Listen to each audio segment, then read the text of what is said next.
wow क्या दामी छ है साथीहरू यहाँ चाहिँ ल हेर्नु है विष्णुद्वार यो चाहिँ विष्णुद्वार है साथीहरू बल्ल बल्ल 2 घन्टा 3 घन्टामै आइपुग्यो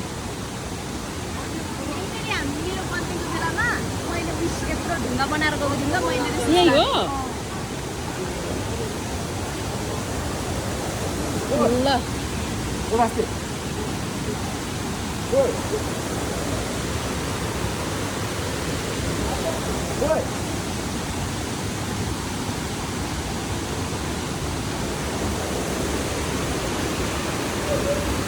यो चाहिँ विष्णुद्वारको खोला है साथीहरू पुरै म बोलेको पनि सुनिएको छैन होला है खोला बजेर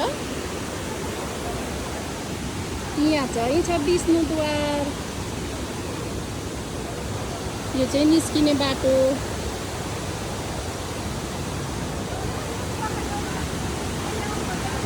मान्छे धेरै आउने क्या यहाँनेरि चाहिँ आमा आज शनिबार हो नि त पुरै भिड छ